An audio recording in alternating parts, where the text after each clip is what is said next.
আমরা 2 জুলাই, আজকে জুলাইয়ের 2 তারিখে পড়ে গিয়েছি।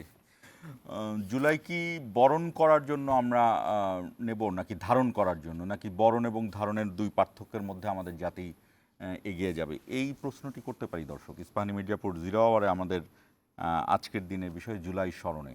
জুলাইকে আমরা স্মরণ করতে চাই, নাকি জুলাইকে আমরা বরণ করতে চাই, নাকি জুলাইকে আমরা ধারণ করতে চাই? কোনটি সামনে আনা উচিত, এই বিষয়টি নিয়ে আমরা আজকে আলোচনায় যাব। আমাদের সঙ্গে রয়েছেন রাজনৈতিক বিশ্লেষক ব্যারিস্টার বেলায়েত হোসেন, আপনাকে স্বাগত, এবং প্রধান প্রফেসর সিনিয়র সহকারী প্রেস সচিব ফয়েজ আহমদ, আপনাকেও স্বাগত জানাই। আমরা যে শিরোনামটি করেছি আজকে সারাদিনে, সেই শিরোনাম দেখে এসে আলোচনা শুরু করতেছি। ফ্যাসিবাদ মুক্ত নতুন বাংলাদেশ গঠনে গণ অভ্যুত্থানের লক্ষ্য। এই জুলাই মাসকে পরিণত করি গণজাগরণের মাস, গণজাগরণের মাসে, ঐক্যের মাসে। রক্তের বিনিময়ে পাওয়ার সম্ভাবনা না হারানোর আহ্বান। জুলাই সনদ নিয়ে টালবাহানা মানা হবে না, হুঁশিয়ারি নাহিদ ইসলামের। আবু সাইদের কবর জিয়ারত করে মাসব্যাপী পদযাত্রা শুরু এনসিপির। গণতন্ত্রকে প্রাতিষ্ঠানিক রূপ দেওয়ার সুযোগ দ্রুত বাস্তবায়ন করতে হবে বলেছেন খালেদা জিয়া। যে কোনো মূল্যে স্বাধীনতার সার্বভৌমত্ব রক্ষার আহ্বান। গত জুলাইয়ে মানবতা বিরোধী অপরাধে শেখ হাসিনার বিরুদ্ধে 5 অভিযোগ, বিচার শুরুর আবেদন। এই 5টি চার্জ যেটা আমরা এই 3 জন অ্যাকিউজডের বিরুদ্ধে এনেছি, তাদের বিরুদ্ধে চার্জ ফ্রেম করে তাদের বিচারের মুখোমুখি করার জন্য। পরবর্তী শুনানি সোমবার। এবং সুন্দর নিরপেক্ষ নির্বাচন উপহার দিতে চায় কমিশন। নির্বাচনী বাজেট নিয়ে কার্পণ্য করবে না সরকার। প্রহসনে নির্বাচন করার স্বীকারোক্তি সাবেক সিইসি। দর্শক শুনছিলেন শিরোনাম। আমাদের অনুষ্ঠানটি সরাসরি সম্প্রচারিত হচ্ছে বৈশাখী টেলিভিশনের পর্দার পাশাপাশি ফেসবুক এবং ইউটিউব পেজে। আপনারা চাইলে কমেন্টের মাধ্যমে সেখানে যুক্ত হতে পারেন। আমি ফয়েজ আহমদকে দিয়ে শুরু করতে চাই।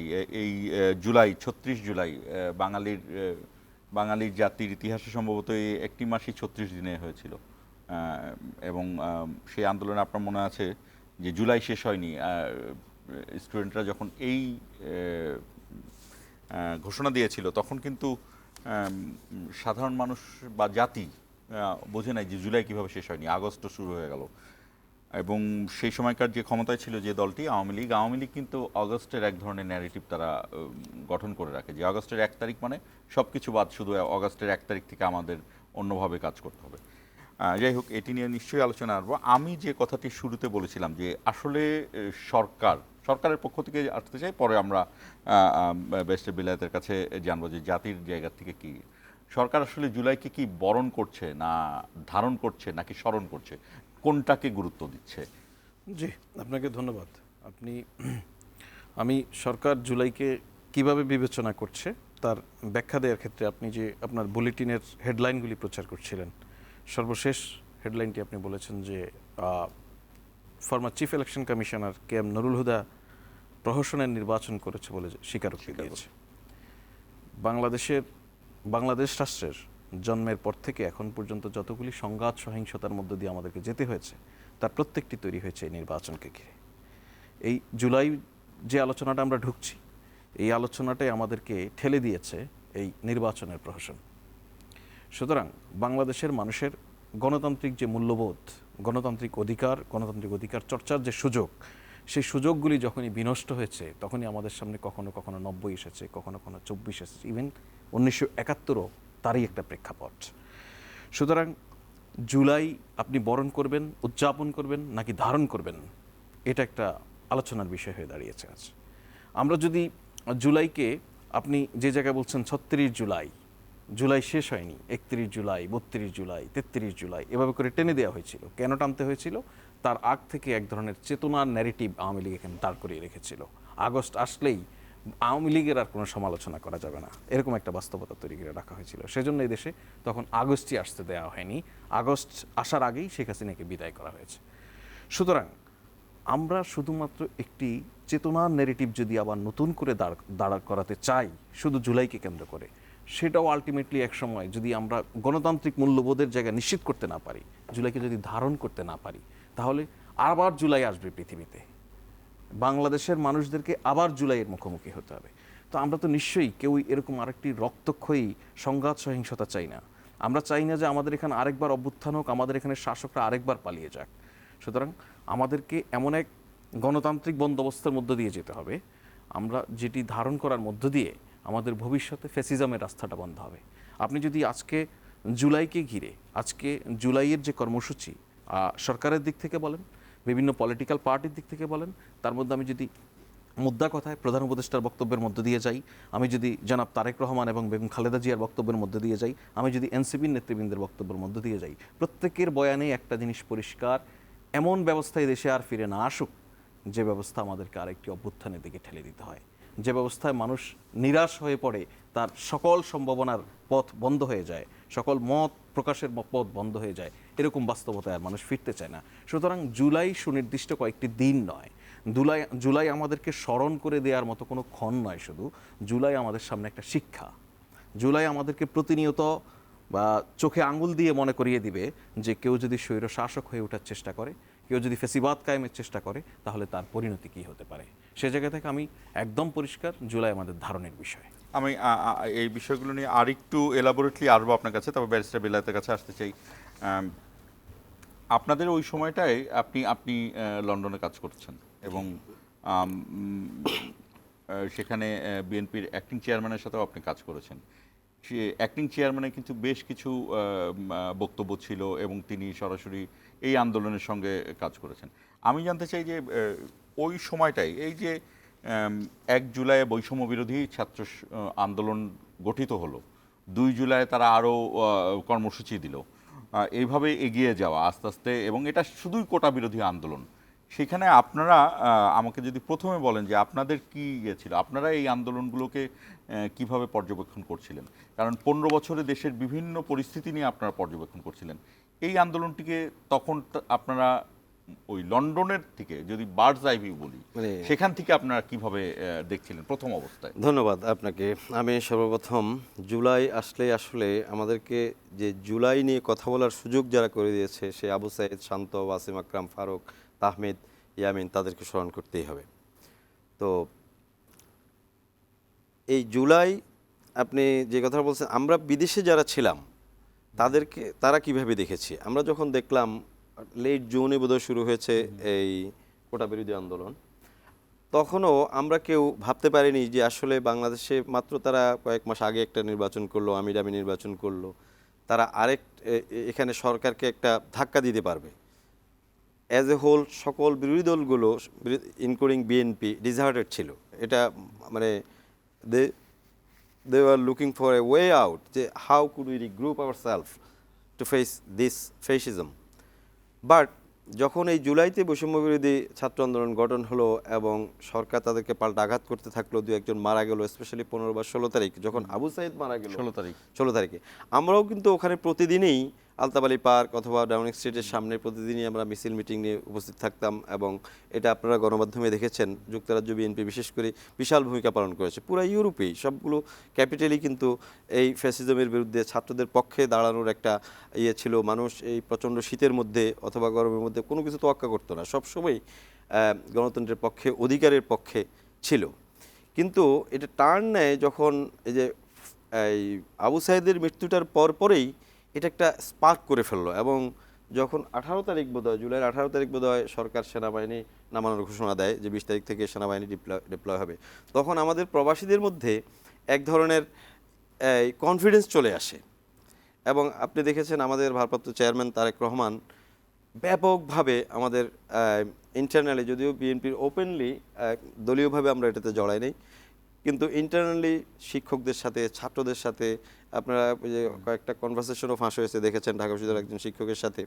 তো উনি ইভেন প্রবাসীরা, আমার জানা তো সৌদি আরবের একজন মানুষ, ফাঁস হওয়ার ব্যাপারে একটা মজার জিনিস বলি, এটি আপনি সাংবাদিকতা করেছেন, আপনি জানেন ইনফরমেশনের একটা মজা আছে যে ওই ফাঁসগুলো যখন সরকারি করছিল, কিন্তু এই ফাঁসগুলোও তখন অটোমেটিক আন্দোলনের পক্ষে যাচ্ছিল, দলের পক্ষে যাচ্ছিল, অর্থাৎ প্রচারগুলো তখন আন্দোলনের পক্ষেই এগোচ্ছিল। হ্যাঁ, কিন্তু একটা অবিশ্বাস্য রকম, যেটা দেশে মানুষ বোধহয় ওইভাবে আশা করে নাই। কিন্তু আমাদের প্রবাসীদের মাঝে যখন ইন্টারনেট শাটডাউন করে দেয়, আমরা খবর নিতে অনেক কষ্ট হতো, রাত জেগে থাকতাম যে কি হচ্ছে খোঁজ খবর নেওয়ার জন্য। টেলিফোনে সরাসরি এখন টেলিফোন মানুষ করে না, কিন্তু তারপরও আমরা করতাম যে, এবং অনেক নেতাকর্মীদের টেলিফোনও পাওয়া যেত না।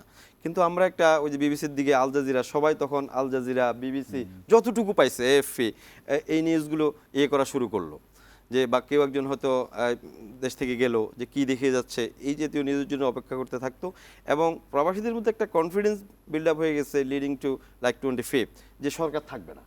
তো এটা কিন্তু আমি আপনাকে, এবং সবার মধ্যে এই ধারণাটা প্রবলভাবে ছিল যে সরকার চলে যাচ্ছে। আমার মনে হয় তখন আপনারাও বলতে পারবেন না যে এই যে 25 তারিখ 26 তারিখের দিকে শেখ হাসিনা পালিয়ে যাচ্ছে, কিন্তু প্রবাসীরা কিন্তু ঠিক ওইভাবে, এবং তারা অনেককে, আমার জানা মতো সৌদি আরবের এক ব্যবসায়ী 1 কোটি টাকা দান করছে আমাদের নোয়াখালী অঞ্চলে শুধু লোকজনকে করার জন্য, আমাদের বিএনপির এক নেতা, যে এইভাবে প্রবাসীরা প্রচুর সাহায্য করেছে। কেউ কারো দিকে ইভেন দলীয়ভাবে সংগঠিতও করতে হয় নাই, ইন্ডিভিজুয়ালি উদ্যোগ নিয়ে যে আমি ভাই এটা দিচ্ছি, আমি এটা দিচ্ছি। আরেকটা বিষয় জানতে চাই যে রেমিটেন্স শাটডাউন, জি, আপনি জানেন যে এই যে complete shutdown, Bangla blocked, remittance shutdown, এই কথাগুলোর সাথে কিন্তু আমরা এই আন্দোলনের মাধ্যমে পরিচিত হলাম।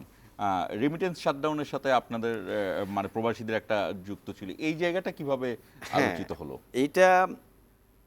এটা ছিল আমাদের ছিল যে না, এই সরকারকে কোনোভাবেই আর স্পেস দেওয়া যাবে না, কারণ সরকারের ফাইন্যান্সিয়াল ইনস্টিটিউশন, ফাইন্যান্স একটা বড় বিষয়, এবং ফরেন রেমিটেন্স আপনারা জানেন বাংলাদেশ সরকারের একটা বড় উৎস, এবং সেটা বিএনপি, যুক্তরাজ্য বিএনপি উদ্যোগ নিয়ে এবং এটা প্রচার করেছে, এবং সারা আমেরিকাতে, ইউরোপে, তারপরে মিডল ইস্টে সবাই কিন্তু একাট্টা হয়ে বলছে যে না, আমরা কোনো রেমিটেন্স দেবো না। রেমিটেন্স প্রায় একেবারে যেটা নগণ্য কোটায় নেমে আসে, সেটাও মানে আমাদের মধ্যে যে একটা ডিটারমিনেশন ছিল, যে কোনোভাবে আমরা ফিজিক্যালি থাকতে পারছি না, আমরা যে কোনোভাবে তাদেরকে হেল্প করব, সেই চেতনা থেকেই কিন্তু যে এই রেমিটেন্স শাটডাউন শুরু করা হয়। আমরা এই আরও কিছু বিষয় নিয়ে আমি একটু ফয়েজ আহমদের কাছে আসতে চাই, যে সুনির্দিষ্টভাবে এই জুলাইয়ের যে কর্মসূচিগুলো আপনারা ঘোষণা করেছেন, সরকারের পক্ষ থেকে তো সরকার এক ধরনের কর্মসূচিগুলো ঘোষণা করবেই, কিন্তু যেমন মিডিয়া একটা বড় ব্যাপার, পুরো মিডিয়াতে এই জুলাইকে কিভাবে দেখানো যায় বা কিভাবে এই আন্দোলনের জায়গাটুকু তুলে ধরা যায়, যারা শহীদ, যারা আহত, তাদের জায়গাটা, এখান থেকে আপনাদের নির্দেশনাগুলো কিভাবে যাচ্ছে? জি, ধন্যবাদ। দেখুন, প্রথমে আপনাকে আমি কিছু বিষয় ক্লিয়ার করি। বাংলাদেশে উদযাপন, বাংলাদেশে বর্ষ পালন, আমরা তো মুজিব বর্ষের ইতিহাস জানি, 250 কোটি টাকা 300 কোটি টাকা খরচ করা। বাংলাদেশে সপ্তাহব্যাপী, মাসব্যাপী নানান উদযাপন হয়েছে। সেলিব্রেশন, উদযাপন, স্মরণ, এর সবগুলি বিষয়ে ঘটতে হয় স্বপ্রণোদিত হয়ে। নাগরিক তার ভিতর থেকে ফিল করবে যেটাকে আমি ওন করি। যখনই আপনি চাপিয়ে দেন, সেটা যত মহান জিনিস, মহৎ জিনিসই হোক, সেটা আর ভালো থাকে না। সরকারের একদম নীতিগত একটা পলিসি হচ্ছে সরকার কোনো কিছু চাপিয়ে দেবে না। এই জন্য আপনি খেয়াল করবেন যে সরকার 36 দিন ধরেই মাসব্যাপী জুলাইয়ের নানান ইভেন্ট ঘোষণা করেছে, উদযাপনের ক্ষেত্রে, স্মরণের ক্ষেত্রে, এবং কিছু জিনিস মনে করিয়ে দেওয়ার ক্ষেত্রে নানা উদ্যোগ নিয়েছে। কিন্তু কোনো ক্ষেত্রে সরকার আলাদা করে কোনো বাজেট নেয়নি এই কাজের জন্য। যেই মিনিস্ট্রিগুলি এই কাজের সঙ্গে ইনভলভ, মিনিস্ট্রিগুলির যে রেগুলার বাজেট, সেখান থেকেই কিছু টাকা এদিক করে এখানে নিয়ে এসে ওই ব্যয়ের মধ্যেই জুলাইয়ের স্মৃতিগুলিকে যেন সামনে নিয়ে আসা যায়, সেজন্য কাজ করা হচ্ছে। এটা একটা পয়েন্ট আপনাকে আমি উদযাপনের জায়গা থেকে বললাম। আরেকটা পয়েন্ট আপনাকে আমি বলি, সেটা হচ্ছে যে আপনি বলছেন যে কিভাবে সরকার ডিজাইন করছে বা কিভাবে কারা পালন করবে সে বিষয়ে। এখানে আরেকটা বিষয় বলে রাখা জরুরি, সেটা হচ্ছে যে সরকারের যে আপনি 36 দিনের প্রোগ্রামের শিডিউল দেখছেন, এর সব প্রোগ্রাম সরকারের নয়। অত্যন্ত প্রান্তিক গ্রামের যুবকদেরও অনুষ্ঠান এই সরকারের এই অনুষ্ঠানের লিস্টের মধ্যেই আছে। অর্থাৎ সরকার শুধুমাত্র বিষয়টাকে সমন্বয় করছে। আয়োজক নানান জায়গায় নানান মানুষ, বিশ্ববিদ্যালয়ের শিক্ষার্থীরা আয়োজন করছে, তারা সরকারকে জানাচ্ছে আমরা এই আয়োজন করছি, সেটা আমরা এই শিডিউলের মধ্যে রাখতে চাই, যেন একটা কালেকটিভ ওয়েতে হয়। সেজন্য এই জায়গাটা সরকার সমন্বয় করছে। আর থার্ড, আপনি যে প্রশ্নটা, আপনার বিষয়টা এসেছে যে গণমাধ্যমগুলি কিভাবে এটাকে কভার করবে, এই বিষয়ে সরকারের কোনো ধরনের কোনো নির্দেশনা নেই। এটা গণমাধ্যমের একান্তই স্বাধীনতা। তারা জুলাইকে কভার করবে কি করবে না, এটা তাদের বিষয়। দেখুন, এখানে গণমাধ্যমের বিষয়ে নানানভাবে প্রশ্ন আসে।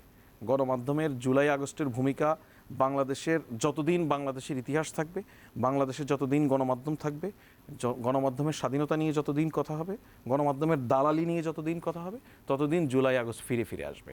সুতরাং এই গণমাধ্যমগুলি বিপুল অধিকাংশ গণমাধ্যম জুলাই আগস্টে শুধু নয়, এর 16 বছর ধরে হাসিনার যে ফ্যাসিজম, সেটাকে পুনরুৎপাদন এবং ফ্যাসিজমকে টিকিয়ে রাখার জন্য যত ধরনের রসদ যোগান করা যায় সব এই গণমাধ্যম করেছে। এই গণমাধ্যমগুলি এখন পর্যন্ত তার ভূমিকার জন্য লজ্জা পায়নি বা ক্ষমা চায়নি। সুতরাং নাগরিকদের কাছে গণমাধ্যমের যে দায়িত্ব, সেই দায়িত্বশীল আচরণ এখনও গণমাধ্যমের দিক থেকে দেখা যায়নি। সেই অবস্থায় গণমাধ্যম জুলাই নিয়ে কিছু করবে কি করবে না, এই স্বাধীনতা তাদের। তবে কিছু কিছু গণমাধ্যম সরকারের কাছ থেকে নানান ধরনের সহযোগিতা চেয়েছে। সেটা কীরকম? সরকারের, আপনি জানেন যে সরকারের সেন্ট্রালি আর্কাইভ করার বিভিন্ন ব্যবস্থা আছে। আমাদের তথ্য মন্ত্রণালয়, তথ্য অধিদপ্তর, সংস্কৃতি মন্ত্রণালয় এবং বাংলাদেশ টেলিভিশন, তাদের কাছে জুলাইয়ের অনেক ফুটেজ সংরক্ষিত আছে। অনেক গণমাধ্যমের কাছে নানান কারণেই ফুটেজগুলি তারা তখন নেই হয়তো, সেই জায়গা থেকে যে ধরনের ফুটেজ সংক্রান্ত সহযোগিতা চাওয়া হচ্ছে সেটা দেওয়া হচ্ছে। আবার সরকারের দিক থেকে কিছু ডকুমেন্টারি তৈরি করা হয়েছে। বেশ কিছু গণমাধ্যম সেই ডকুমেন্টারিগুলি নিজেরা প্রকাশের ক্ষেত্রে আগ্রহ প্রকাশ করেছে।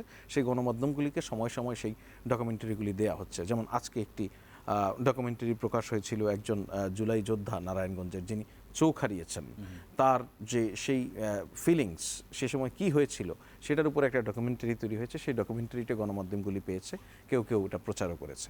সুতরাং গণমাধ্যমের কাভারেজের ক্ষেত্রে সরকারের এক্ষেত্রে কোনো ধরনের নির্দেশনা বা কোনো ধরনের অনুরোধও নেই। গণমাধ্যম যেভাবে ইচ্ছা, যেভাবে প্রয়োজন মনে করে, যেমন আপনাদের টেলিভিশনে আপনারা আপনাদের প্রত্যেকটা রানডাউনের আগে যেই ইয়েটা করছেন, কাউন্টডাউনটা করছেন, সেই কাউন্টডাউনে আপনারা পার্টিকুলারলি ওই দিনের ঘটনাকে নিয়ে আসছেন। এটা অত্যন্ত প্রশংসিত একটা ব্যাপারটা কি দেখুন, জুলাইয়ে তো 2000 মানুষের মতো মানুষ এখানে প্রাণ হারিয়েছে। আমরা যখন এই কথাটা বলবো শুধু সংখ্যা মনে হবে, কিন্তু আপনাকে আমি একটা কবিতার কথা মনে করে দেই। দেয়ালে দেয়ালে এই কবিতা লেখা হয়েছে, তোমরা হয়তো যাবে ভুলে খুনি হাসিনার ইতিহাস, সেই মাই রাখবে মনে যে ছুঁয়েছে পোলার লাশ।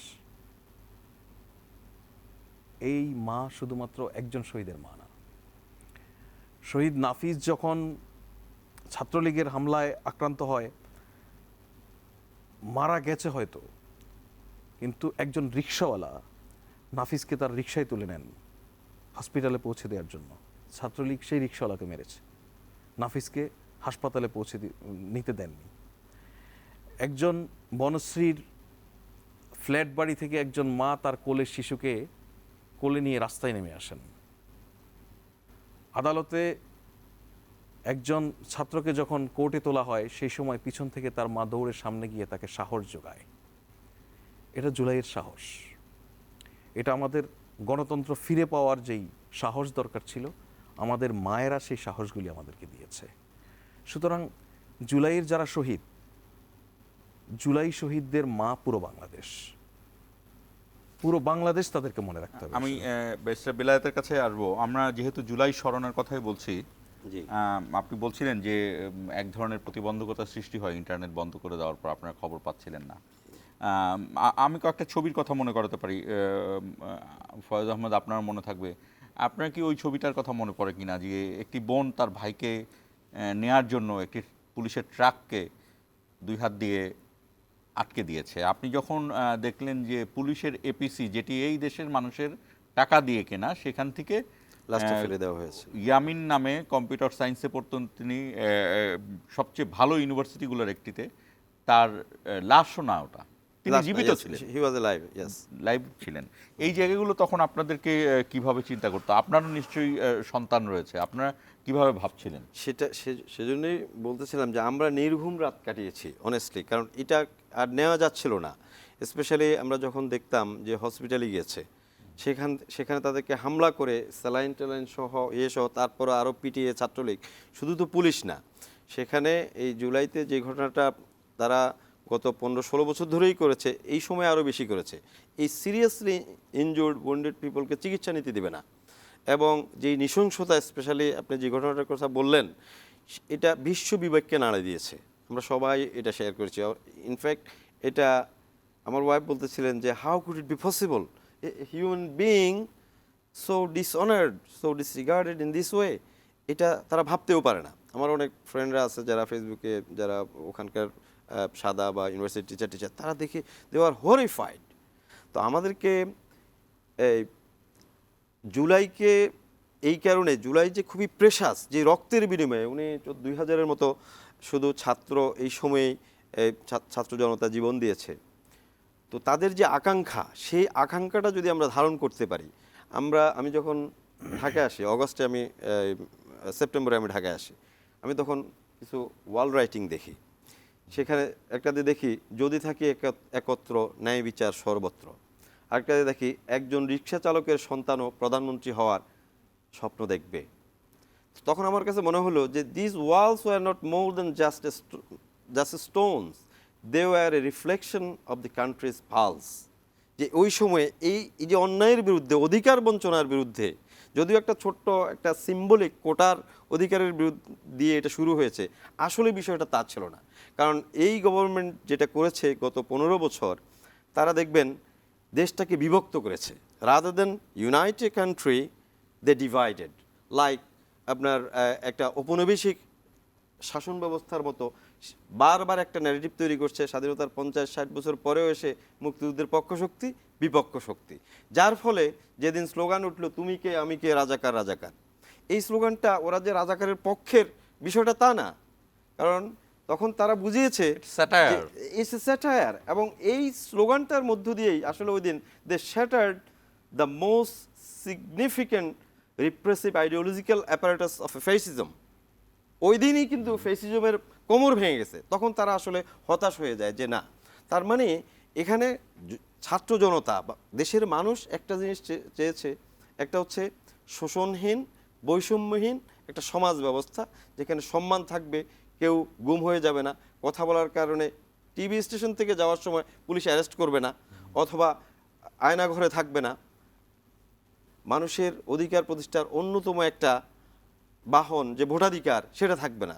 তো আমার কাছে এই জুলাইয়ের অভ্যুত্থানটা বা ছাত্র জনতার যে গণ অভ্যুত্থানটা, এটার সাথে অলিভার ক্রমওয়েলের 20 এপ্রিল 1653 পার্লামেন্ট ভেঙে দেওয়ার যে বক্তব্য, সেটার একটা অনুরণন এবং দেশবাসীর সেই আকাঙ্ক্ষা যেন সমস্বরে সবাই বলেছে। আমি একটু ওর বক্তব্য থেকে একটু পড়ি। দেখেন, অলিভার ক্রমওয়েল সেদিন বলেছিল, ব্রিটেনের ইতিহাসে ওইটাই ছিল একমাত্র রিপাবলিক যদিও, সে বলেছে পার্লামেন্ট ভাঙার সময়, ye are the pack of mercenary wretches and would like a sow, sell your country for a mess of pottage, and like Judas betray your God for a few pieces of money.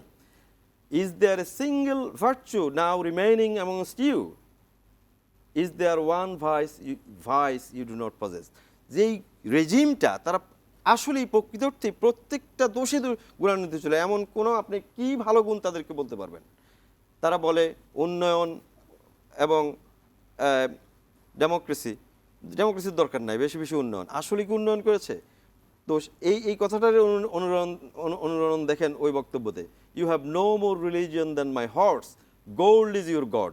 আপনার টাকা পাচার দেখেছি, আমরা দেখেছি দেশের মানুষ এক শ্রেণী কীভাবে দরিদ্র হয়েছে, এক শ্রেণী কীভাবে ধনী হয়েছে।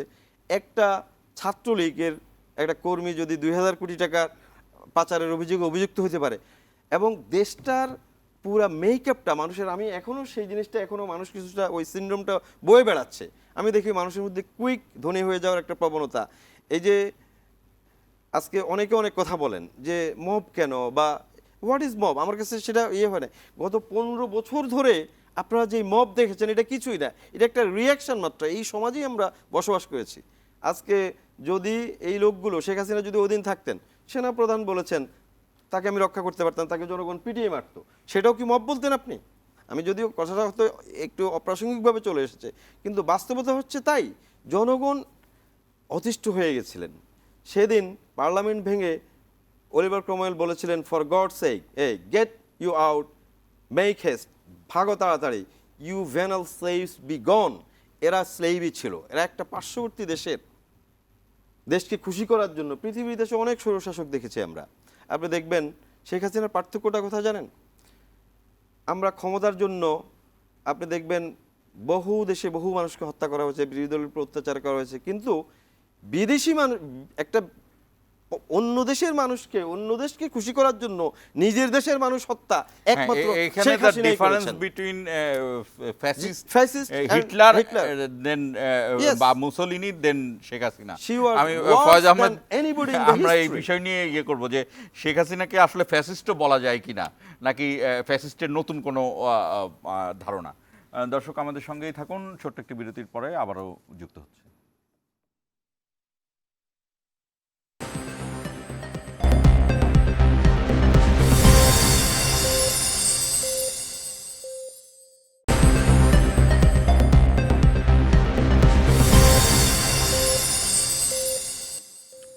দর্শক আবারও স্বাগত ইস্পাহানি মির্জাপুর জিরা আওয়ারে।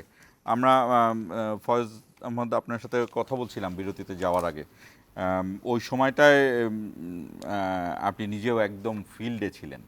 আমি একটু এখন জানি আপনি সরকারি বাধ্যবাধকতার মধ্যে থাকেন, অনেক কিছু হয়তো বা বলা যাবে না বা অনেক কিছু সেই জায়গাটি আপনি আপনার মতো মেনটেন করতে পারেন, কিন্তু আমার কিছু প্রশ্ন থাকতেই পারে। সেই সময় আপনি নিউ এজে কাজ করতেন এবং নিউ এজের অবস্থান ছিল, আমরা সবসময় দেখেছি যে এটি একটি অ্যান্টি এস্টাবলিশমেন্ট, পজিটিভলি অ্যান্টি এস্টাবলিশমেন্টের দিকে কাজ করতো সবসময়।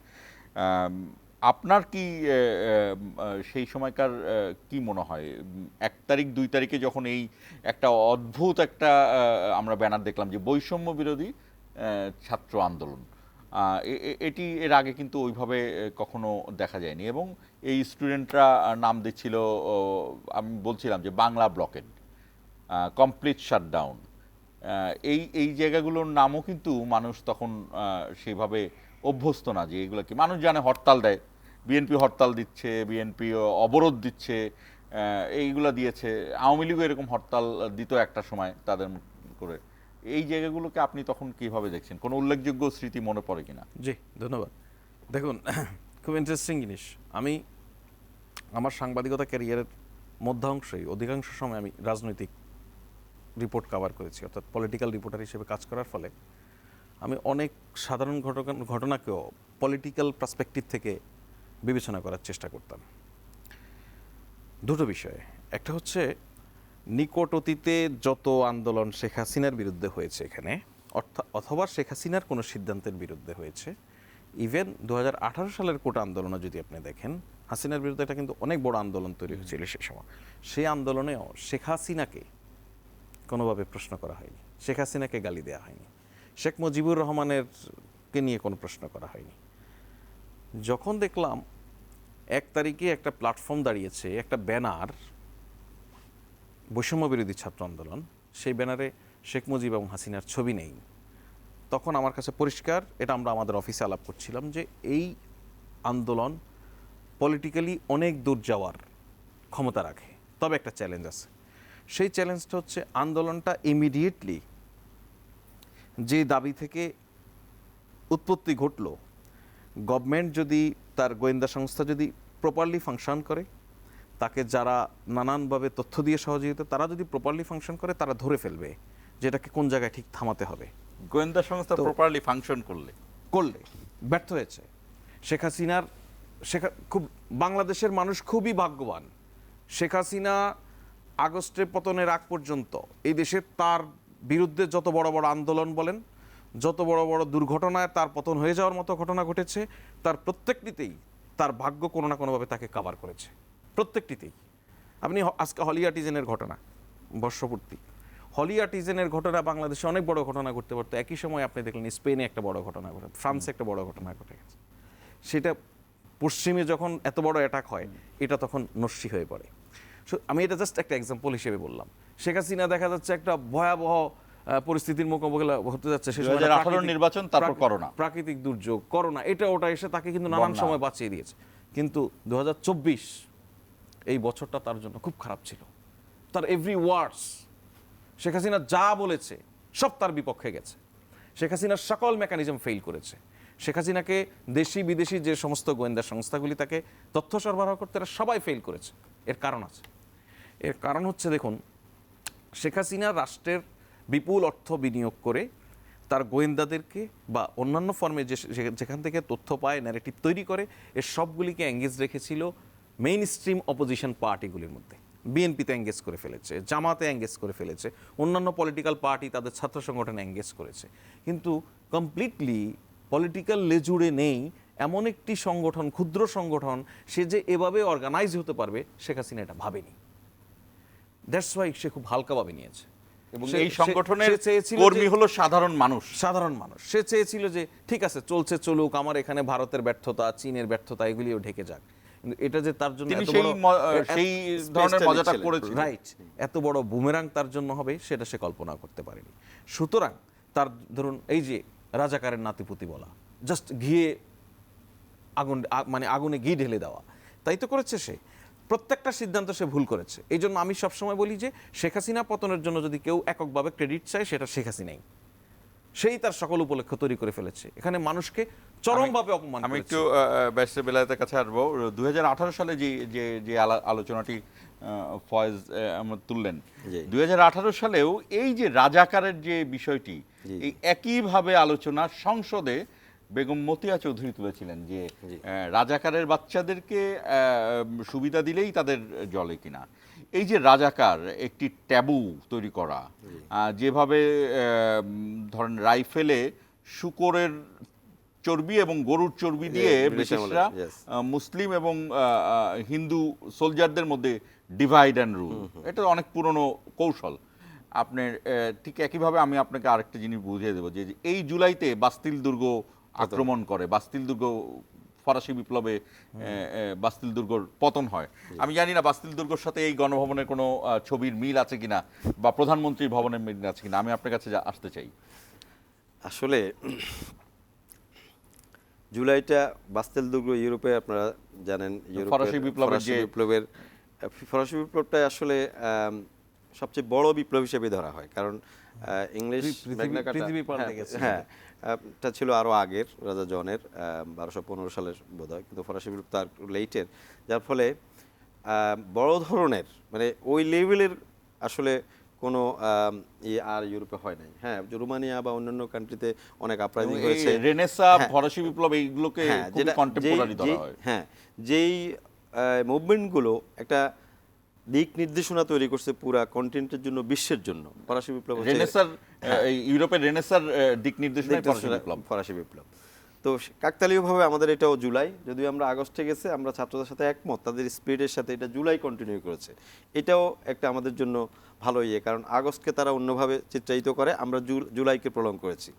তো সবচেয়ে বড় অর্জন এখানে এই যে আপনি যেটা বললেন যে আওয়ামী লীগের যেই ন্যারেটিভটা, আওয়ামী শাসনের পুরোটাই রাজাকারের ন্যারেটিভ, এই যে রাজাকারের ন্যারেটিভটা, এইটা আসলে এটা ভবিষ্যতে যারা ক্ষমতায় আসবে বা বিরোধী দলে থাকবে তাদের জন্য একটা শিক্ষা। এখানে একটা জিনিস ক্লিয়ার যে তোমরা অতীতমুখিতা রাজনীতিতে বর্তমান প্রজন্ম এবং দেশবাসী পছন্দ করছে না, অতীতকে স্মরণ রাখবে।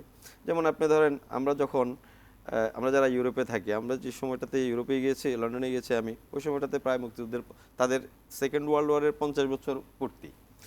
আমরা তো কখনো দেখি না যে ব্রিটিশদের সাথে জার্মানদের সাথে হোস্টিলিটি, ব্রিটিশদের সাথে ফ্রান্সের 100 বছর তাদের যুদ্ধ হ্যাঁ, চলছে। কোনো ধরনের কোনো হোস্টিলিটি দেখে না, তারা সবাই একসাথে সেটা সেলিব্রেট করে, শহীদদের জন্য পুষ্পস্তবক অর্পণ করে দেখেন ওই দিনটাতে, এবং তার একটা আরো ডি-ডে মজার পালন জিনিস করে। আছে যে হ্যাঁ। যেই জাতি হ্যাঁ, হ্যাঁ। ভুল করেছিল আর হ্যাঁ, যেই জাতি জিতেছিল Exactly. একে অপরকে কিন্তু হ্যাঁ, congratulate আলিঙ্গন করে। করতেছে। কিন্তু আমরা একটা বিশেষ গোষ্ঠী স্বার্থে যারা আসলে রাজনীতিতে নিজেদের আদর্শ বলতে কোনো কিছু প্রতিষ্ঠা করতে পারে নাই, একমাত্র এই একটা যেটাকে জাতিকে ডিভাইড করে কিছু লোককে সুবিধা দিয়ে আপনার পক্ষে এবং ক্ষমতাকে প্রলং করার একটা ফন্দি হিসেবে আমরা এটাকে ব্যবহার করছি।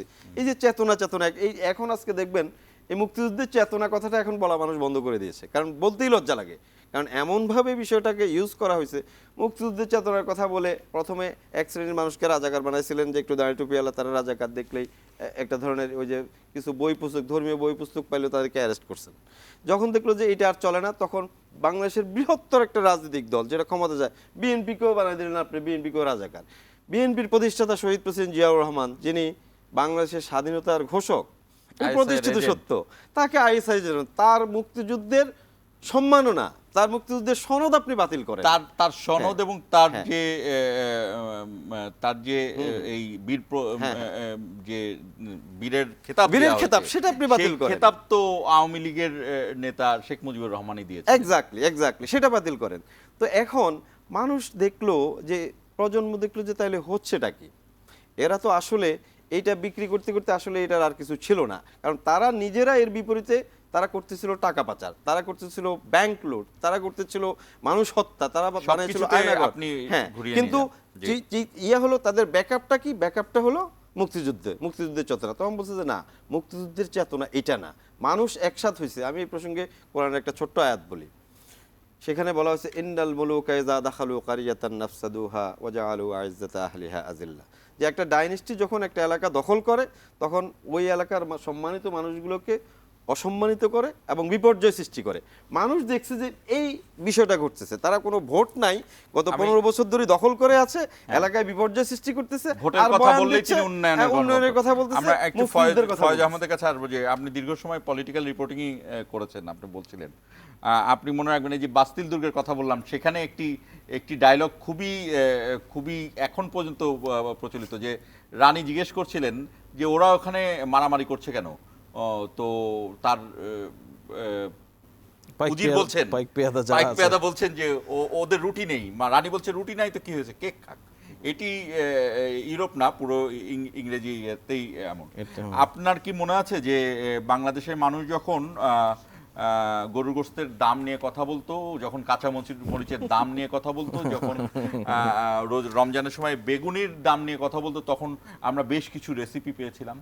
যে দেখুন, ওই যে রেসিপির বিষয়টা, এবার কিন্তু আপনি মানুষ নানান সময় রেসিপি মিস করেছে। আজকে অনেককে দেখলাম যে শেখ হাসিনাকে মিস করছে, যে অনেকে বলছে পাগলিটা কেমন আছে। তো বিষয় হচ্ছে যে উনি তো মিস করার মতো অনেক কিছু রেখে গেছেন। আসলে ওনাকে সবচেয়ে বেশি মিস করে কারা জানেন? যেই মারা তাদের সন্তান হারিয়েছে। উনি চট করে ঢুকে যাওয়ার কথা বলেন না, সবচেয়ে খুশি হয় সে সময় ওই মায়েরা, তারা ওনাকে হাতের কাছে চান। সো আজকে পালিয়ে যাওয়া শেখ হাসিনা এখনও নানান রেসিপি দেয়, কিন্তু তার নেতাকর্মীরা দেয় নানান জায়গায় হুমকি ধামকি, জুলাইকে জঙ্গি, হ্যাঁ দাঙ্গা নানানভাবে আখ্যায়িত করার চেষ্টা করে। কতটা নির্লজ্জ আপনি চিন্তা করেন। পলিটিক্যালি আমি এটা পরিষ্কার বলি, এটা হচ্ছে আওয়ামী লীগ যে এই ভূখণ্ডের রাজনীতিতে আর ফিরবে না, এটা তার লক্ষণ, পরিষ্কার লক্ষণ। দুটো কারণে ফিরবে না। নাম্বার ওয়ান, শেখ হাসিনার নেতৃত্বে আওয়ামী লীগ আর দাঁড়াতে পারবে না, এটা সে জানে। শেখ পরিবার বা শেখ হাসিনা এর বাইরে আওয়ামী লীগ সে ভাবতেও পারে না, সে মনে করে প্রয়োজন নেই। সুতরাং আওয়ামী লীগের মধ্যে যেই মানুষগুলি রাজনৈতিক চিন্তা করে, শুদ্ধ রাজনৈতিক চিন্তা করে, মিনিমাম যদি কেউ থেকে থাকে, তাদের রাজনৈতিক ক্যারিয়ার ধ্বংস করে দিচ্ছে সে। এক। দুই নম্বর হচ্ছে, এই আওয়ামী লীগকে রিকনসিলিয়েশনের যে আলোচনাটা হয়, এই আওয়ামী লীগকে যদি ফিরতে হয়, তাহলে তাকে তো তার দায় স্বীকার করে ফিরতে হবে। তাকে তো তার 3,500 মানুষ গুমের দায় স্বীকার করে ফিরতে হবে। তাকে তো সে রাজনৈতিক কর্মীদেরকে বিরোধী দলীয় বিরুদ্ধ মত প্রকাশ করেছে এরকম মানুষকে নির্বিচারে হত্যা করার দায় স্বীকার করে ফিরতে হবে। তাকে তার জুলাই আগস্টে নিরস্ত্র মানুষের উপরে গুলি চালিয়ে হত্যা করার দায় স্বীকার করে ফিরতে হবে। এই দায় শেখ হাসিনা নিতে চাইবে না। সুতরাং আওয়ামী লীগের ফিউচার শেখ হাসিনা নিজে কবর রচনা করছেন। সে জায়গায় আওয়ামী লীগের আর কোনো ফিউচার নেই। এই জন্য উনি প্রতিনিয়ত এই দেশের মানুষ কিছুটা শান্তিতে থাকুক, মানুষ তার স্বাভাবিক কাজকর্মে ফিরুক, এখানে একটা স্টেবল অবস্থা তৈরি হোক, এটা উনি চান না। এই জন্য নানান রেসিপি নানান সময় দেন। এই ফোন করে বলেন যে অমুককেই করে ফেলতে হবে, 10 জন গিয়ে মারো, 10 জন গিয়ে ধরো, 10 জন পিছনে প্রস্তুতি নাও। কোত্থেকে বলে? এখানে কিছু তার আওয়ামী নেশায় বুধ হয়ে থাকা কিছু নেতাকর্মী যারা আছে এখনো পালিয়ে যেতে পারেনি, তাদেরকে উস্কে দেন, তাদেরকে নানান সময় আশা ভরসার জায়গা দেখান যে এই ঘটনা ঘটাতে পারলে শেখ হাসিনা ফিরে আসবে। তো এই রেসিপি কিন্তু উনি দিয়েই যাচ্ছেন এবং উনি দিয়েই যাবেন। উনি এই দেশের অগ্রযাত্রার সম্পূর্ণ বিরোধী একটা মানুষ। শেখ হাসিনা ইটসেলফ একটা রাজাকার, সে এই দেশের অগ্রগতি চায় না। আমরা আবারও ফিরবো দর্শক, 1 মিনিটের জন্য বিরতিতে যাচ্ছি, থাকুন আমাদের সঙ্গেই।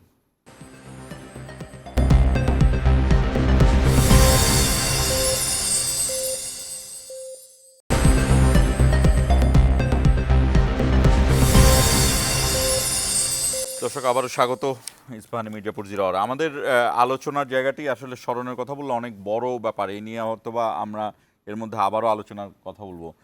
ঠিক এই মুহূর্তে ঐকমত্য কমিশন, পিআর পদ্ধতি, অনেক কিছুই আলোচনায় ছিল। আমি জানি না এখন আর কোনটা নিয়ে আলোচনা করবো, তবে স্মরণের জায়গা থেকে আমার আবারও আরেকটি বিষয় মনে পড়ে। এই যে রাজাকারের কথা বলা হচ্ছিল যে, এবং এই যে স্লোগান তুমি কে আমি কে রাজাকার রাজাকার, কে বলেছে স্বৈরাচার স্বৈরাচার, এটি ছিল হলো মানে যেটাকে বলা হয় হলো স্পার্ক। Exactly. হ্যাঁ, তো এই এই এই যে তরুণ প্রজন্ম প্রথমেই বুঝলো যে এইটাই হলো মূল ট্যাবু, এটা ভেঙে ট্যাবু, দিতে হবে। এইটাকেই একদম টেনে ধরে আছড়ে নিচে ফেলে দিতে হবে। হ্যাঁ, এবং এইটাই হলো যে এক ধরনের আওয়ামী লীগ একটা ধর্ম, সেই ধর্মের একজন প্রচারক আছে, সেই প্রচারক সব ভালো কাজ করছে। আওয়ামী লীগ একটা ধর্ম, সেই ধর্মের একজন মানে স্রষ্টা আছে আর একজন প্রচারক আছে। এদের দুইজনকে নিয়ে কোনো প্রশ্ন করা যাবে না, এদের নিয়ে দুর্নীতির কোনো আলোচনা করা যাবে না। বিশেষ করে গণমাধ্যমে এটা ছিল অঘোষিত একটি যে এদের দুর্নীতির কোনো কথা বলা যাবে না। আমি জানি না ব্যারিস্টার বেলায়েত এই জায়গাকে কিভাবে ব্যাখ্যা করবেন। ফয়েজ আহমেদ তো অবশ্যই করবেন, কারণ সে এটি দেখেছেন। শুনেন, এই যে আমিও শুরুতেই বলেছি যে একটা সিগনিফিক্যান্ট রিপ্রেসিভ আইডিওলজিক্যাল অ্যাপারেটাস ছিল এই মুক্তিযুদ্ধের রাজাকার। মানে রাজাকার মানে তাদের দেশে থাকলেও থাকবে, তাদের কোনো অধিকার নাই।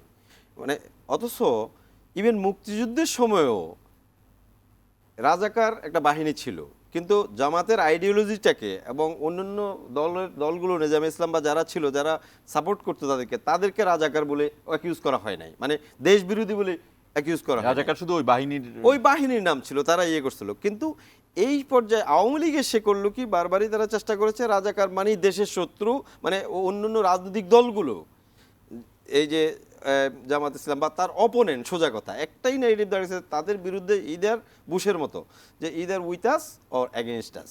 এবং এটি সেকেন্ড ওয়ার্ল্ড ওয়ারে ব্যবহৃত হয়েছে। হ্যাঁ, exactly. If you not with us হ্যাঁ, হ্যাঁ। Then you will our enemy. আরেকটা জিনিস করা দরকার, যেটা এই যে তারা 30 লাখ একজন মানুষও যদি, মুক্তিযুদ্ধে অনেক মানুষ শহীদ হয়েছে, এই বিষয়ে কোনো সন্দেহ নাই।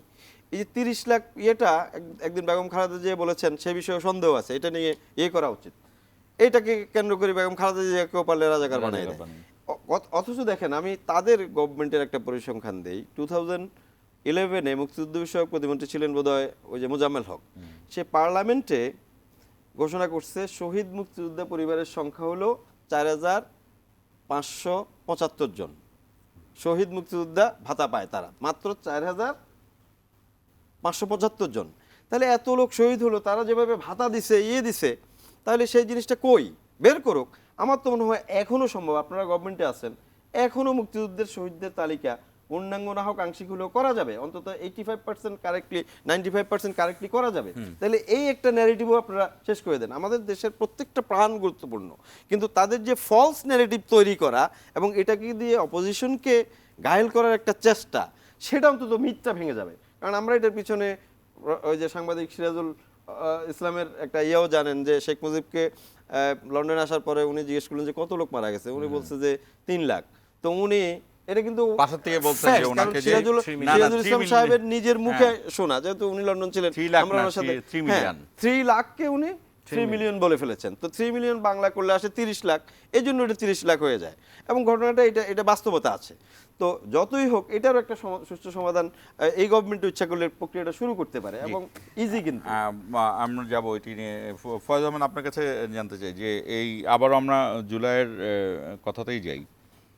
ঠিক এই মুহূর্তে গভর্নমেন্টের সামনে চ্যালেঞ্জ সেটি হলো ঐকমত্য কমিশনের জুলাই সনদ। এই জায়গাতে সর্বশেষ আপনাদের কাছে কি বার্তা গিয়েছে যে জুলাই সনদ নিয়ে ঐকমত্য কমিশনের সঙ্গে আপনারা কবে নাগাদ বসতে পারেন? জি, দেখুন, আমি আপনার এই প্রসঙ্গে আসার আগে একটু বলি। আপনি যে ওই রাজাকার স্লোগান নিয়ে বলছিলেন, ট্যাবুটা ভেঙে দেওয়া। লোক, আপনি জুলাইয়ের যে ছাত্র আন্দোলন, সেখানে যদি আপনি খেয়াল করেন,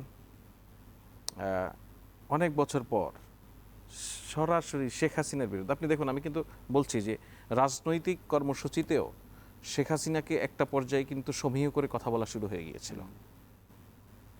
আমরা রাজনৈতিক দলগুলিকেও, যে যারা শেখ মুজিবুর রহমানকে কখনো বঙ্গবন্ধু বলে নাই, তাদেরকেও বঙ্গবন্ধু বলতে শুরু হয়ে গেছিল। আসলে এমন এক পরিবেশ তৈরি করা হয়েছে, এখানে এমন এক মানে আবহ তৈরি করা হয়েছে যেটা আপনি এটা ভাঙতে পারবেন না, এরকম। সো এই যখন ট্যাবুগুলি ভেঙে পড়ে, আমি রাজাকার, হ্যাঁ, এভাবে করে যখন সাধারণ এই বাচ্চা বাচ্চা ছেলেরা বলতেছে হ্যাঁ আমি রাজাকার, তুই আমাকে রাজাকার বলছিস, আমি রাজাকার, এই করে যখন তার সকল যেই ভিতগুলির উপরে দাঁড়িয়েছিল সেগুলি একে একে ভেঙে পড়ে, তখন সে আসলে দুর্বল হয়ে পড়ে, তখন সে নির্যাতনের স্ট্রিম রোলার আরও জাগিয়ে তোলে। আর আপনি যে মুক্তিযোদ্ধার তালিকার কথা বলছেন 30 লাখ, আপনি দেখুন শহীদের 30 লাখ, আপনি দেখুন আওয়ামী লীগ 15 বছর ক্ষমতায় ছিল, একটা পূর্ণাঙ্গ শহীদের তালিকা করতে পারেনি অথবা করেনি। সেই যে তার মিথ্যা, জাতিকে মিথ্যা ইতিহাসের উপর দাঁড় করিয়ে রাখা, এটা আমার মুক্তিযুদ্ধকে, আমার স্বাধীনতা যুদ্ধকে গ্লোরিফাই করার জন্য কোনো মিথ্যার দরকার নেই। এখানে আমার এত এত মানুষ জীবন দিয়েছে, মা বোনেরা সম্ভ্রম হারিয়েছে, সেটাকে গ্লোরিফাই করতে গিয়ে আমি মিথ্যা বলবো? মিথ্যার উপর দাঁড়িয়ে গ্লোরিফাই করতে হবে? যে আমি তো এখনো বলছি যে আওয়ামী লীগের ক্রিটিসিজম করার জন্য আপনার একটি ওয়ার্ডও মিথ্যা বলার দরকার নেই। আওয়ামী লীগ যা করেছে, আমি বলছি ধরুন মানুষ আলোচনা করছে না, আপনি কি বিএনপির কি করা উচিত নয়, আওয়ামী লীগ যা করেছে তাই করা উচিত নয়, এর বাইরে আর কিছু না। সো আওয়ামী লীগ একটা অপকর্মের টেক্সট বুক এক্সাম্পলে দাঁড়িয়েছে। আপনি কতটা মানে ভয়াবহ অবস্থা দেখুন, গুমের একটা রাজত্ব তৈরি করেছে, আয়নাগর তৈরি করেছে, তার মানে এগুলি আপনি করতে পারবেন না আপনি যদি সুশাসন। শেষ প্রান্তে আপনি যেটা বলছেন এখন যে জুলাই চার্টারের বিষয়ে বলছেন, যে রাজনৈতিক দলগুলি কিন্তু আগামীকালকেও সংলাপ আছে ঐক্যমত্য কমিশনে, সেখানে আলোচনা হচ্ছে, ইতিবাচক কিছু ঘটনা ঘটেছে, এর মধ্যে কিছু জায়গায় বিরোধ রয়েছে, সেই বিরোধগুলি নিষ্পত্তির চেষ্টা করা হচ্ছে। কতটুকু হবে এটা রাজনৈতিক দলগুলির সিদ্ধান্তের উপর নির্ভর করে। তবে সরকারের পজিশন হচ্ছে যতটুকু হয় ততটুকু নিয়েই সামনে এগোনোর চেষ্টা, এবং সরকার একই সঙ্গে ঐক্যমত্য কমিশন প্রবলভাবে চেষ্টা করছে যাতে একটি ইতিবাচক, আমরা যদি মানে শুধু এতটুকু যদি মনে রাখি যে এতগুলি মানুষ রক্ত দিয়েছে শুধুমাত্র ক্ষমতা বদলের জন্য নয়, এতগুলি মানুষ রক্ত দিয়েছে সত্যিকার অর্থেই এখানকার ফ্যাসিবাদী যে ব্যবস্থা, সেই ব্যবস্থার বিলোপের জন্য, সে পথে আমাদেরকে হাঁটতে হবে। আমরা একদম শেষ প্রান্তে, আমি 30 সেকেন্ডের মতো সময় আছে, বলবেন আপনি শেষ। জি, আপনি যে ঐক্যমত্যের কথা বলছেন, আসলে তো ঐক্যমত্যটা জুলাই অভ্যুত্থানেই একটা বড় ঐক্যমত্য দেশের, যে সারা দেশের মানুষ, আবাল বৃদ্ধা বনিতা, ছাত্র যুবক কৃষক সবাই চেয়েছে দেশে একটা সম্মানজনক অবস্থান, দেশে তার অধিকার নিয়ে বাঁচতে, কথা বলার অধিকার, গণতন্ত্র, সাম্য, সবচেয়ে বড় অধিকার বঞ্চনা, যে কিছু লোকের মুষ্টিমেয়, কিছু লোকের স্টিম রোলার, জীবনের নিরাপত্তা থাকবে না, সম্পদের নিরাপত্তা, এটা তারা চায় না। এটা সবচেয়ে বড় ঐক্যমত্য। এখন পলিটিক্যাল জায়গা থেকে বিভিন্ন রাজনৈতিক দল, বিভিন্ন আদর্শ থাকে তাদের, তারপরেও আমি দেখেছি বড় ধরনের একটা ঐক্যমত্যের জায়গা কিন্তু সৃষ্টি হয়েছে। আপনি দেখেন, আমরা প্রথম এই দেশে দ্বিকক্ষ বিশিষ্ট পার্লামেন্টারি সিস্টেমের কথা বলেন আমাদের নেতা তারেক রহমান, এবং সেই বিষয়ে এখন সবগুলো রাজনৈতিক দল কিন্তু ঐকমত্য হয়ে গেছে, এবং আরো এই বিষয়গুলো নিয়ে, এবং না 10 ইয়ার্স যে টেনিউর একজন প্রাইম মিনিস্টার, এবং এটাতে সবচেয়ে বেশি রিস্ক কিন্তু ভারসাম্যের কথাও তারেক রহমান বলেছেন, এবং টেনিউরটাও আমরা এগ্রি করেছি কিন্তু 10 বছর, এবং এতে সবচেয়ে ক্ষতিগ্রস্ত হওয়ার সম্ভাবনা কিন্তু বিএনপিরই হারাবার, অন্য কোন না, বিএনপি ক্ষতিগ্রস্ত হওয়ার নয়, বরঞ্চ বিএনপির মধ্যে লিডারশিপ না, সেটা ঠিক আছে, কিন্তু আমরা এই স্যাক্রিফাইসটা আমরাই করেছি, এটা সত্যি কথা। আপনাদের দুজনকেই, তবে আওয়ামী লীগের বিষয়ে একটা কথা বলবো, যারা এখনো আওয়ামী লীগের মনে করতেছেন শেখ হাসিনা ফিরবেন বা এই ধরনের, তাদেরকে মনে করছেন কি? হ্যাঁ, না অনেকেই আছেন, ওই যে বার্তা দেয় চট করে ঢুকে বলবেন, তাদেরকে বলবো, রবীন্দ্রনাথ একটা কথা বলছিলেন, যেখানে তোর সীমারেখা সেখানে তুই দাঁড়া শেষে, যে করি তোর প্রভুর দেওয়া সে করি তুই নিঃশ্রে হেসে।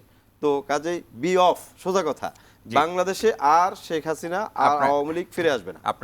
আপনাদের দুজনকেই ধন্যবাদ। দর্শক, এই বিষয়গুলো আমাদের কাছে খুবই পরিষ্কার। যদি ধর্ম বা ধর্মের বই নিয়ে কোনো রাজনীতিকে মৌলবাদী বলা যায়, তো মুক্তিযুদ্ধকে একটি ধর্ম বানিয়ে সেই বইটিকে সামনে রেখে 15 বছর ধরে এক ধরনের রাজনীতি করা হয়েছে, সেটিও এক ধরনের মৌলবাদী রাজনীতি। আওয়ামী লীগ এটি বুঝে কিনা সেটি তাদের মধ্যেই থাকবে। আমরা এই জায়গাটির থেকে মুক্ত হতে চাই। আসলে কোনো কিছুই বেদ বাক্য নয়, এটি একটি প্রবাদ, যে এর নিয়ে কোনো কিছুই আনকোশ্চেনেবল বা প্রশ্নের ঊর্ধ্বে নয়। সেই জায়গাটিকে সামনে রেখে আগামীতে গণতন্ত্র পুনঃপ্রতিষ্ঠার প্রত্যাশা রেখে শেষ করছি ইস্পাহানি মিডিয়া 0 আওয়ার।